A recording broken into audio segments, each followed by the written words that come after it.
मेरा नाम सपना है। मेरे घर में मैं, मेरी बड़ी बहन और मेरे पिताजी रहते हैं। मेरी बड़ी बहन का नाम पूनम है। मेरे पिताजी अक्सर बीमार रहते हैं और बाहर किसी काम पर नहीं जा पाते। इसी गरीबी के कारण माँ भी इस दुनिया से चली गई। मैं अपनी आगे की पढ़ाई भी नहीं कर पाई। पैसों को लेकर बहुत ज़्यादा दिक्कत होने लगी थी। मेरे मामा का घर हमारे घर से थोड़ी दूरी पे था। वह कभी कभी हमारे घर आया करते थे। मामा बहुत ही हमारी फिक्र करते थे। मेरी बहन की उम्र 20 साल है। वह मेरे से 2 साल बड़ी है और वह भी मेरी तरह दिखने में बहुत ही खूबसूरत है। लेकिन गरीबी के कारण हम दोनों बहनों के शौक अधूरे ही रह गए थे। पापा शराब बहुत पीते थे, जिसके कारण बीमार रहने लगे थे। आमदनी का कोई साधन नहीं था।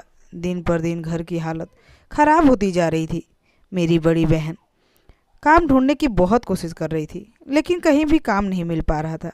फिर मेरी बहन गांव में ही एक घर में साफ सफाई का काम करने लगी, लेकिन वह लोग भी काम करवाने के बाद जल्दी पैसा नहीं देते थे और काम भी बहुत ज़्यादा था, इसलिए वह ज़्यादा टाइम तक काम नहीं कर पाई। फिर एक दिन हमारे मामी हमारे घर आई। मामी का नाम रेखा है।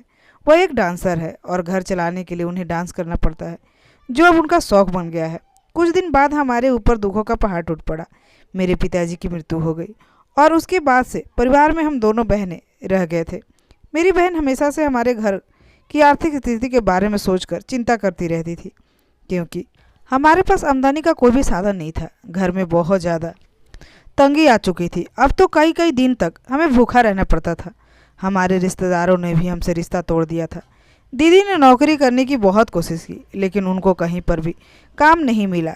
घर के हालात बहुत ज़्यादा खराब हो चुके थे। जितने भी पैसे थे पिताजी की इलाज पर ख़त्म हो चुके थे। फिर एक दिन मामी हमारे घर में आई और हमारे घर के हालत को देखकर मेरी बड़ी बहन को कहने लगी, देख पूनम, तेरे घर के हालत ठीक नहीं है। तू कुछ काम क्यों नहीं कर लेती? अभी तू 20 साल की हो चुकी है और खूबसूरत है। ज़िंदगी जीने के लिए और क्या चाहिए? दीदी बोली, मुझे कौन काम देगा और मुझे कोई भी काम का अनुभव भी तो नहीं है, ना ही मैं पढ़ाई की हूँ। काम कैसे करूँगी? ऐसे में मैं किसके पास जाऊँ कि मुझे काम दो? फिर मामी बोली, तुम उसकी चिंता मेरे ऊपर छोड़ दो। मैं तुम्हें पैसे कमाने की कला बताऊंगी। बस तुम मेरी बात मानकर जो मैं बोलूँगी उसे करते जाओ। दीदी बोली, ठीक है। फिर मामी बोली, तो मैं कल आऊँगी और तेरे पास फिर हम बाज़ार जाकर कुछ नए कपड़े लेकर आएंगे। दीदी बोली, लेकिन इन सब के लिए तो पैसे चाहिए, मेरे पास जो कि नहीं है। मामी कहने लगी, तो पैसे की चिंता मत कर, मैं हूँ ना, मुझे बाद में पैसे दे देना, लेकिन अभी वैसा ही कर जैसा मैं कहती हूँ। दूसरे दिन मामी बहुत ही सुंदर कपड़े पहनकर मेरे घर आई। मैं बस उन्हें देखती ही रह गई। मैं सोचने लगी, मामा तो कोई काम नहीं करते, फिर मामी के पास इतना पैसा और इतने अच्छे कपड़े कहाँ से आते हैं? मामी हमको बोली, क्या हुआ, ऐसे क्या देख रही हो? दीदी बोली, नहीं मामी, कुछ भी नहीं, बस आपको देख रही थी, क्या लग रही हो आप। फिर मेरी दीदी और मामी दोनों बाजार चली गईं। वहाँ से ढेर सारे कपड़े लेकर आईं। जाते समय तो मेरी दीदी सिंगल सूट में गई थी, लेकिन जब वापस आई तो कुछ पल के लिए तो मुझे विश्वास ही नहीं हुआ कि वह मेरी बड़ी बहन है। वह जैसे किसी फिल्म की हीरोइन की तरह लग रही थी। मैं अपनी बड़ी बहन को देखती रह गई, क्योंकि वह पहचान में ही नहीं आ रही थी। उसने पैंट और टॉप पहन रखा था और ब्यूटी पार्लर से तैयार होकर आई थी। कुछ देर बाद लगभग शाम को एक बड़ी कार मेरे घर के बाहर आई। उसमें से एक सेठ निकला और घर के अंदर आ गया। आने के बाद उसने मामी से कहा कि आज हम लोग चलेंगे, ठीक है ना? मेरे बारे में तो बता दिया है ना कि क्या काम करना है, बाकी सारी व्यवस्था मेरी तरफ से फ्री होगी। मामी बोली, हाँ सेठ जी, मैं इसे सारी बात बता दी हूँ, बाकी आप अंदर जाकर देख लीजिए। मामी और उस सेठ की बातें सुनकर इतना तो मैं समझ गई थी कि मामी मेरी बहन को कोई काम दिला रही थी। फिर वह आदमी कमरे के अंदर आया। उसके अंदर जाने से पहले ही मैं इस कमरे में जाकर छुप गई, बैठ गई। अपनी बहन और सेठ की बातें सुनने लगी। वो बोल रहा था कि मेरी नमकीन की फैक्ट्री है, वहाँ पर आपको काम करना होगा। क्या आप काम करने के लिए तैयार हो? तुम अभी मेरे साथ फैक्ट्री चलो और तुम्हें सारा काम समझा देता हूँ, और तुम वहाँ भी रह सकती हो। इसकी सारी व्यवस्था मेरी ओर से होगी और तुम्हें इसके बदले बहुत सारे पैसे भी मिलेंगे और अच्छे कपड़े भी मिलेंगे। बाकी बातें मैं तुम्हें फ़ोन करके बता दूंगा।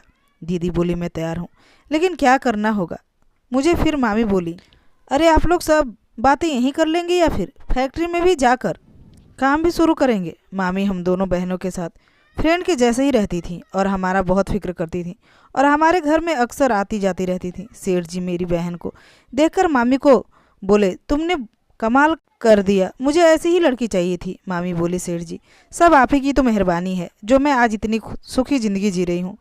आपने मेरी बहुत ही हेल्प की है। वह सेठ जी मेरी मामी और मेरी बहन की बातें कर रहा था और साथ ही साथ मुझे अजीब नज़रों से देख रहा था। उसके बाद सेठ मेरी बहन को मेरे सामने ही कार में बैठाकर फैक्ट्री की तरफ चला गया। मामी मेरे पास ही रुक गई। तब मैंने मामी से पूछा, मेरी बहन कौन सी ड्यूटी कर रही है, कितने घंटे की ड्यूटी है और कितना वेतन मिलेगा?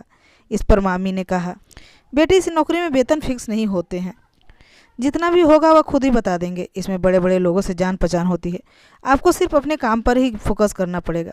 खाने पीने का सारा इंतजाम फैक्ट्री में होता है। मामी बोली, क्यों तुम ऐसे ही पूछ रही हो बेटी, क्या तुम भी ऐसा काम करोगी? अगर हाँ करोगी तो अभी बताओ, मेरे एक फ़ोन पर बहुत सारे सेठ लोग आ जाएंगे तुम्हें लेने के लिए और तुम भी फैक्ट्री में काम के लिए लग सकती हो। बढ़िया कपड़े और सभी खाना पीना फ्री, मुँह मांगे पैसे भी तुम्हें मिलेंगे। उस फैक्ट्री में काम करना चाहती हो तो बताओ, तेरी दीदी को भी पता नहीं चलेगा। बोलो, अब मैं सोच रही थी कि अगर मैं भी काम करने जाऊं, घर के हालत थोड़े सुधर सकते हैं, इसलिए मैंने हाँ बोल दिया। लेकिन कहीं ना कहीं डर बना था कि कहीं अगर मेरी दीदी को पता चल गया कि मैं भी नौकरी करती हूँ तो वह बहुत ही गुस्सा करेगी, इसलिए फिर मैंने मामी को मना कर दिया, मैं काम नहीं करूँगी। मामी बोली, ठीक है बेटा, जब भी मेरी ज़रूरत पड़े तो बोल देना, मेरा मोबाइल नंबर तुम्हारे पास है ही। यह कहते हुए वह चली गई। लेकिन उनके जाने के बाद मैं अंदर गई और आईने के सामने खड़ी होकर एक टक अपने आप को देखने लगी। ऐसे दिन बीतते लगे। एक दिन अचानक मेरी बहन बोली, सपना मुझे कुछ फैक्ट्री के काम से बाहर जाना होगा, मुझे दिल्ली जाना है, तो मामी के साथ उनके घर चली जाना और वहीं सो जाना। अगर कोई ज़रूरत हो तो मामी को बोल देना, तेरे रहने को लेकर मेरी मामी से बात हो गई है। मैंने बोला, ठीक है, लेकिन आप किसके साथ जा रही हो और ऐसा क्या काम है जो 1 महीने तक वहाँ से नहीं आ, इतना पैसा कहाँ से आएगा? तो मेरी बहन ने कहा, मुझे सेठ जी अपने पैसे से लेके जा रहे हैं, उनका कंपनी का कुछ काम है, फैक्ट्री की कोई डील है। मुझे थोड़ा थोड़ा एहसास तो हो रहा था कि जैसे मेरी बहन मेरे से कुछ छुपा रही है। अगले दिन मेरी बहन सेठ जी के साथ चली गई और मैं सारा दिन अपने घर पर रही, फिल्म देखकर दिन काटने लगी। शाम को मामी मेरे घर आई। मामी काफ़ी खूबसूरत कपड़े पहन कर आई थी, टॉप और जीन्स, जो बहुत ही सुंदर ड्रेस थी। मामी मुझे बोली, अरे बेटी क्या कर रही हो? मैंने कहा, कुछ नहीं मामी, ऐसे ही बैठी हूँ। आज आप काफ़ी सुंदर लग रही हो इन कपड़ों में, कब खरीदे? आपने काफ़ी महंगे कपड़े, काफ़ी महंगे भी लग रहे हैं। मामी बोली, कल मार्केट गई थी, वहाँ से खरीद ली हूँ, अगर तुम्हें भी पसंद है तो मैं तुमको भी मार्केट से लेकर दूंगी। इसके बाद मामी मुझे बोली, मैंने जिस काम के बारे में बताया था उसके बारे में क्या सोचा तुमने? मेरी ऐसे ही मौके बार बार नहीं आते। इस 1 महीने में कम से कम 2-3 लाख रुपए कमा लोगी। सेठ को फैक्ट्री के काम के लिए और भी लोग चाहिए। बोल, क्या बोलती है? जब तेरी बहन वापस आ जाए तब तो नौकरी छोड़ देना, किसी को भी कानों कान खबर भी नहीं लगेगी। क्या बोलती हो? तो मैंने मामी से कहा, क्या सचमुच आप मुझे नौकरी दिलाएंगी? लेकिन क्या करना होगा? पहले यह तो बोलिए। मामी बोली, यह तो वहाँ जाकर ही पता चलेगा कि तुम्हें कौन सा काम मिलता है। हर एम्प्लॉय के काम अलग अलग होते हैं। उसके बाद मैंने मामी की नौकरी के लिए हाँ कह दिया। मामी ने सेठ जी से बात की और मेरी नौकरी पक्की हो गई। कुछ देर बाद सेठ जी मुझे लेने के लिए आ गए। मैं सेठ जी के साथ गाड़ी में बैठकर फैक्ट्री की तरफ चल दी। वहाँ जाकर उस सेठ ने मेरे साथ कुछ ऐसा काम किया कि मैं किसी को मुंह दिखाने के लायक नहीं रही। मुझे उम्मीद ही नहीं थी कि वह सेठ हवस का पुजारी निकलेगा। मुझे जब सेठ की सच्चाई पता चला तो उस वक्त मुझे बहुत बड़ा झटका लगा। मेरी ज़िंदगी के वह पल मैं कभी भी नहीं भूल सकती जब मेरी ज़िंदगी बर्बाद हुई थी। मैं बहुत पछता रही थी कि मैं अपनी मामी और उस सेठ के ऊपर विश्वास करके खुद की अपनी ज़िंदगी क्यों बर्बाद की है। गरीबी की वजह से हम दोनों बहनों की ज़िंदगी खराब हो गई थी। हमारी खुद की मामी ने ही हमारे साथ इतना बड़ा धोखा किया था। शाम होते ही वह सेठ मुझे घर छोड़ गया। मैं अपने मन में सोच ली कि इस सेठ को मैं कभी नहीं छोड़ूंगी। अगली सुबह मेरी बहन भी घर आ गई और हम दोनों बहनों पुलिस स्टेशन जाकर उस सेठ और अपनी मामी के खिलाफ कंप्लेन दर्ज करा दी। अब वह दोनों जेल के अंदर अपने गुनाहों की सज़ा काट रहे हैं। हम दोनों बहनें भगवान से यही दुआ करते हैं कि भगवान ऐसी गरीबी किसी को ना दे कि कोई अपना ही ज़िंदगी बर्बाद करने पर उतारू हो जाए। दोस्तों, ये थी आज की कहानी। कहानी पसंद आई हो तो वीडियो को लाइक करके चैनल को सब्सक्राइब जरूर कीजिएगा। तो आज के लिए इतना ही, मिलती हूँ अगले वीडियो में। तब तक के लिए नमस्कार।